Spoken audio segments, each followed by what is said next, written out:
Agora, o Renato, a impressão que dá do Palmeiras é que ele estava pendurado por um fio pela Libertadores. E aí, quando caiu, aí desabou tudo. Aí é coletiva da Leila, aí o time não serve, aí os jogadores caíram de produção, ou já vinham caindo. Era um fio que segurava o Palmeiras ali, as coisas, e que parece que depois dessa eliminação desabou tudo. O fim de ano do Palmeiras começa a ficar preocupante, por incrível que possa parecer, né? É um time que pode não ficar fora da Libertadores, talvez não, mas talvez tenha que encarar uma pré-Libertadores aí, ano que vem. Eu diria que esse ano ele parece muito o ano em que o Palmeiras ganhou a Libertadores do Flamengo, que foi um ano também que o Palmeiras não ganhou coisíssima nenhuma, mas chegou na Libertadores, na final, um escorregão do Davidson não, um escorregão do Andrés Pereira, o Davidson aproveitou e o Flamengo foi campeão da Libertadores e esqueceu-se toda a temporada para trás, porque é assim mesmo, quando você ganha uma Libertadores, o resto não interessa. Mas o Palmeiras naquele ano, e o Danilo Lavieri sabe isso melhor do que eu, não tinha ganhado nada, rigorosamente nada. Ele terminaria o ano de mãos abanando. Como ele tem grande chance de terminar essa temporada, tirando o Paulistinha e a Supercopa do Brasil. Foram as duas únicas coisas que ele ganhou nessa temporada de 2023. É muito pouco para um elenco como o Palmeiras. Agora, essa história toda da Leila, ela começa a ser, vamos assim dizer, gestada quando o Palmeiras perde dos dois melhores jogadores da temporada anterior, Gustavo Scarpa e Danilo, e não vai ao mercado. E, ao mesmo tempo, a Leila compra um avião depois. Ah, mas são empresas diferentes. Ah, peraí. Investe no time, pelo menos, né? Quer comprar avião, compra, mas você não compra um avião e deixa de investir no time como ela fez. O Palmeiras já estava fragilizado pelas saídas do Danilo e do Gustavo Scarpa. E desarrumou de vez com a contusão do Dudu, que eu nem acho que estava jogando tão bem, hein? Danilo pode ter uma opinião diferente da minha, mas Não, não tava acho que o jogando Danilo, não. né, não estava em grande temporada, mas ele dava um certo equilíbrio ao time. Agora, isso tudo acontece porque o Palmeiras não tem reservas à altura. E não ter reservas à altura, a torcida, obviamente, bota toda a responsabilidade nas costas da Leila. O Abel mesmo, já em momentos um pouco mais irritados, ele já chegou a dizer, né? Que não, que ele vai jogar com quem ele tem, que ele vai criar meninos, não sei lá o quê. Da maneira enviesada do Abel, ele reclamou também. Então, é um ano que, sim, vai ser, na minha opinião, o pior ano da era Abel Ferreira. Pior ano, não consigo ver outro ano que tenha tido tanto fracasso. Ele só não é pior do que o Flamengo, porque o Flamengo tinha expectativas ainda maiores, porque disputava Mundial, e foi um fiasco em todas as competições. Então, o Palmeiras vai ser vice no mico do ano. Agora, se ele não for nem para a Libertadores, aí ele ultrapassa o Flamengo, se o Flamengo for. Agora, venhamos e convenhamos, né? Você vê como é que o futebol é surpreendente. Os dois times que começaram a temporada fazendo um jogaço na Supercopa do Brasil e que davam novamente a sensação de que iam disputar todos os títulos da temporada, estão terminando de mãos abanando, o Palmeiras com o Paulistinha só, e ameaçado, brigando ainda para ir para a Libertadores do ano que vem. O futebol, realmente, como dizia o velho Benjamin Wright, pai do Zé Roberto Wright, juiz, Benjamin Wright era um grande radialista. Ele dizia que o futebol é uma caixinha de surpresa. E ele tem razão. Não o Pedro Caixinha, o técnico do Bragantino, uma caixinha Não, mesmo não. A caixinha de surpresa mesmo. Mas, por acaso, dentro dessa caixinha de surpresa, tem um Pedro Caixinha. E o Pedro Caixinha, que é uma surpresa também nesse campeonato, fazendo o É Bragantino ser o feita, vice-líder é, do campeonato. é feito aquelas bonecas russas que você sabe, vai abrindo e vai Isso, saindo sempre entrando outro. uma dentro da outra, matriosca, vai uma dentro Matriosca, da isso. outra. O Isso. caixinha O, é uma matriosca da caixinha de surpresas. Exatamente, perfeito. Que faz uma campanha sensacional o Bragantino. Sapecou 3-1 no Santos na Sensacional. Vila ontem. O Santos com mobilizado e tal, perdeu e se complicou agora na zona de rebaixamento. Agora, Mili, tem um amigo meu palmeirense, jornalista também, que ele fala: o Palmeiras, quando ele está unido, ele é muito forte. Agora, quando ele começa a rachar por dentro, ele se enfraquece demais. E aí é o caos. E um desses rachas é torcida organizada e a Leila. A Leila ontem teve que ouvir lá bruxa feia, não sei o que e tal, da torcida do Palmeiras. É um racha já meio anunciado há muito tempo, mas teve esse detalhe ontem dentro do estádio, com o time perdendo de 2-0. Queria que você comentasse isso, inclusive sobre a forma dos xingamentos à Leila, que é uma mulher, né?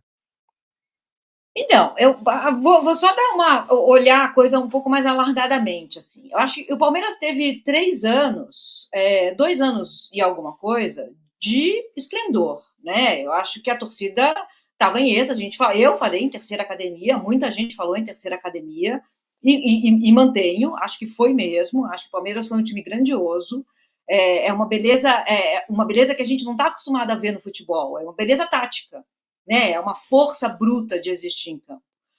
Tudo chega ao fim, né? Tem um ciclo. O Palmeiras encerra, eu acho, aqui um ciclo. E vai ter que começar outro.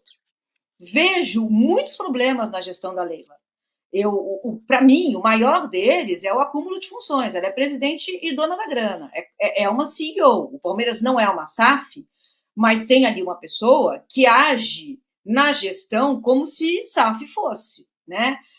Meio como uma proprietária do time. Ela vem do mercado, a Leila, né? Ela é uma gestora de sucesso, uma grande empresária de sucesso. Ela levou isso para dentro do clube. Deu certo por um tempo, até não dá mais. A gente pode puxar esse fio, falta de contratação, tem várias críticas a serem feitas, né? Acho que esse comportamento autocrata dela não ajuda, né? Porque, assim, autocracia não é democracia, né? Então, vetar pessoas em coletiva de imprensa, por exemplo, me parece um erro.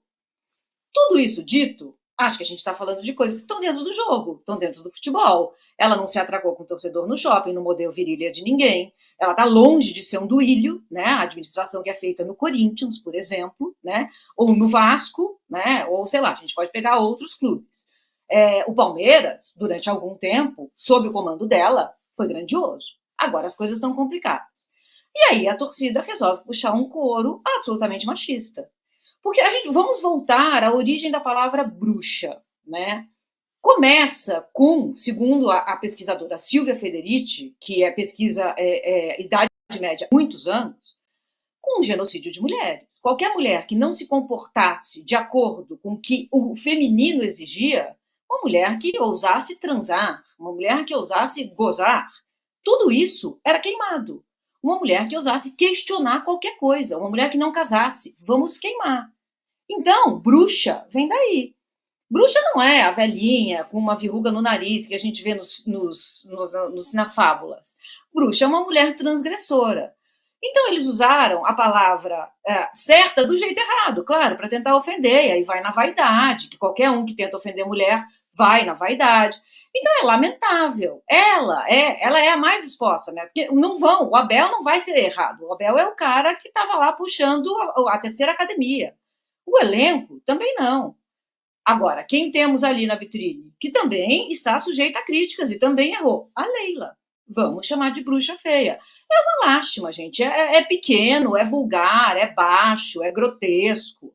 E assim, de uma torcida que conseguiu pegar o porco e reverter, né? Porque eu acho isso na torcida do Palmeiras fenomenal.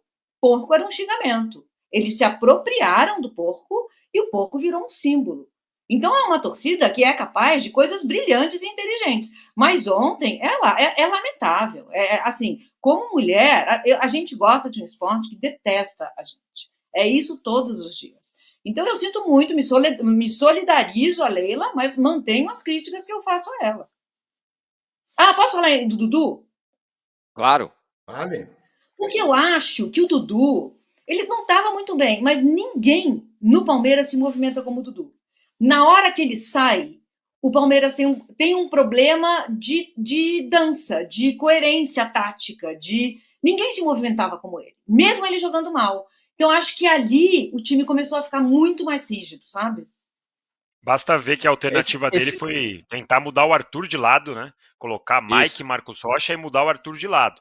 Sendo que aí, para mim, um dos grandes erros do Abel foi não ter dado chance, por exemplo, pro Kevin, que no final entrou contra o Boca Juniors, entrou bem, que era o jogador da posição. Ou, eventualmente, até pro Breno Lopes, que não é um cara driblador e tal, mas que é um cara da posição, que ajuda na recomposição ofensiva, como o Abel gosta, e você poderia manter o Arthur na direita, porque o Arthur joga bem na direita, ele já não estava lá tão bem. Quando foi para a esquerda, então, acabou o Arthur.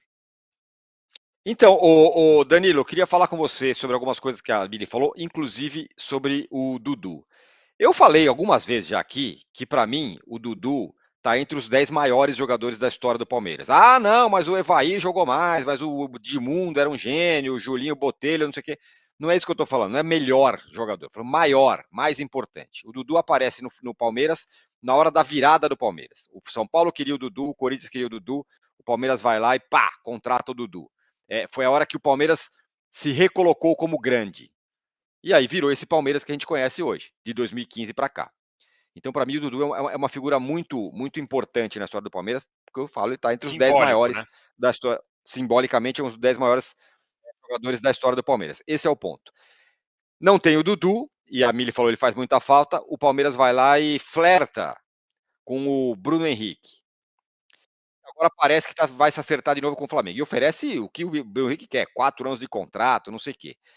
Essa administração do Palmeiras, da Leila e Anderson Barros, está meio marcada por flertar e não fechar com ninguém.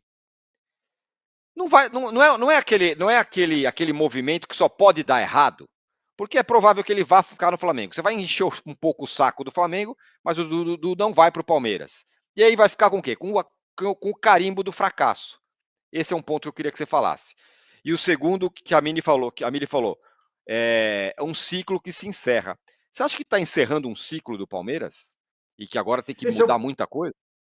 Deixa eu fazer só uma observação antes do Danilo começar a responder. O Dudu e o Bruno Henrique não tem nada a ver um com o outro, né? São jogadores de característica completamente diferente. A única coisa é que jogam pela esquerda. Mas o Dudu já jogou pela esquerda, jogou pela direita, tá? Claro, o Bruno Henrique é um jogadoraço. Se entrar ali, o time pode até encaixar. Mas não é um substituto do Dudu. Eu acho que não tem nada a ver, é água e azeite. Sim, beleza. Pode. Em relação à sua pergunta do que uma situação que só tem como dar errado, eu não vejo assim, ô Tirone. Eu acho que caso o Bruno Henrique não entrasse num acordo com o Flamengo, desde o começo eu achei que o acordo era a solução que ia acontecer mesmo. Desde o começo eu achei que o Bruno Henrique ia acabar pro Flamengo, ficando no Flamengo. Mas eu acho que se o Palmeiras eventualmente conseguisse sucesso na negociação, seria um baita de um reforço. Mesmo que por 4 anos você assume um risco um pouco perigoso, mas é um risco de, você pode ter o Bruno Henrique se jogando bem por 2 anos e meio. Se ficar um ano mal, beleza, você paga a conta. Não tem um jogador que você vai ficar com uns 4, 5 anos jogando o melhor da forma. O Gabigol é um exemplo agora no Flamengo, que está em 6 meses jogando muito mal. Então todos os times, todos os craques que a gente pegar, a gente vai olhar e vai falar, é um cara que está numa baixa agora, mas que já jogou bem lá atrás. O próprio Dudu, esse ano ele não estava bem. Então, quando você oferece 4 anos de contrato, era um cara que, podia dar certo em 2 anos, 2 anos e meio, e o resto você meio que fica ali administrando. E na pior das hipóteses, você pelo menos põe um pouquinho de confusão ali no rival direto, que é o Flamengo. Outro dia até eu vi que o Renato falou, né, que o Palmeiras está atazanando, eu não lembro qual foi a expressão que ele usou, enchendo o saco do Flamengo com essa questão do Bruno Henrique, que no final é isso. Mesmo que o Palmeiras não fechasse, você acaba dando uma tumultuadinha ali e faz o Flamengo ter que oferecer um pouco mais do que o planejado e tal. E no final a gente sabe que esse tipo de bastidor no futebol faz a diferença, né? Então, para mim, assim, era uma situação ganhar ou ganhar. Ao contrário de outras situações, como foi no caso do Alário, outros jogadores que o Palmeiras tentou e o Palmeiras não conseguiu contratar por diferenças pequenas de grana, o próprio Aníbal Moreno agora no meio do ano com o Racing, que ficou ali por 1 milhão de euros e tudo, eu acho que é diferente essa situação, era uma situação de ganhar ou ganhar, ou você contratava um jogador excelente, ou você acabava prejudicando o rival ali numa negociação, que eu acho que faz parte do bastidor do futebol, e isso acontece muitas vezes que a gente nem percebe o que está acontecendo, o bastidor do futebol é normal no mercado da bola. Em relação ao fim do ciclo, eu tenho um pé atrás ainda de cravar esse fim do ciclo. Por quê? Porque o Palmeiras, quando a gente vai lembrar recentemente, teve o Dudu, como você falou, em 2015, né, que chegou como esse grande símbolo e tudo mais. A gente vai lembrar, no começo do Dudu, ele também foi bastante criticado, ele foi para cima do juiz, ele teve suspensão do Sereta, se eu não me engano. Perdeu pênalti contra o Santos, importante em final de Paulista. Ele ficou marcado por um início não tão bom, assim como outros jogadores. Gustavo Scarpa demorou uns 2 anos para ir bem, o Rafael Veiga demorou uns 2, 3 anos para ir bem, Zé Rafael.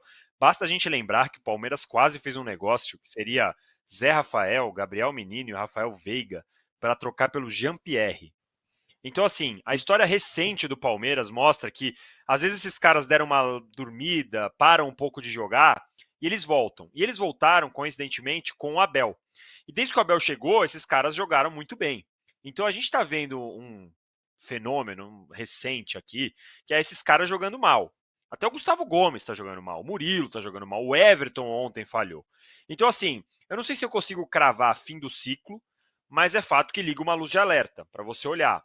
E aí, quando o Palmeiras promete ao Abel ir ao mercado e trazer 3, 4 peças, sinaliza que dá para fazer uma mudancinha no elenco. E são jogadores que, em tese, vão chegar para jogar, não são jogadores que vão compor. Então você não vai manter o esqueleto que já tem hoje com jogadores que vão ficar no banco, entrando de vez em quando. Não, são jogadores que vão chegar para tomar o espaço desses que estão aí. Então, eu acho que é uma luz de alerta, mas eu não consigo cravar fim do ciclo, tem que vender todo mundo. A única coisa que eu acho é que se voltar a ter uma proposta de 30 milhões para o Gustavo Gomes, tem que vender. Porque é muito dinheiro para um zagueiro de 30 anos, que é um dinheiro que nunca mais vem, que você consegue respirar muito, contratar muita gente, e eu acho que é a única coisa que poderia fazer, mas não sei se essa proposta vai voltar a acontecer. Tirando isso, acho que ainda dá para você esperar um pouquinho, junto com esses 3, 4 jogadores, apostar um pouco no Luiz Guilherme, no Kevin, dá para ver se de repente o Palmeiras renasce, porque já renasceu outras vezes com esses mesmos jogadores.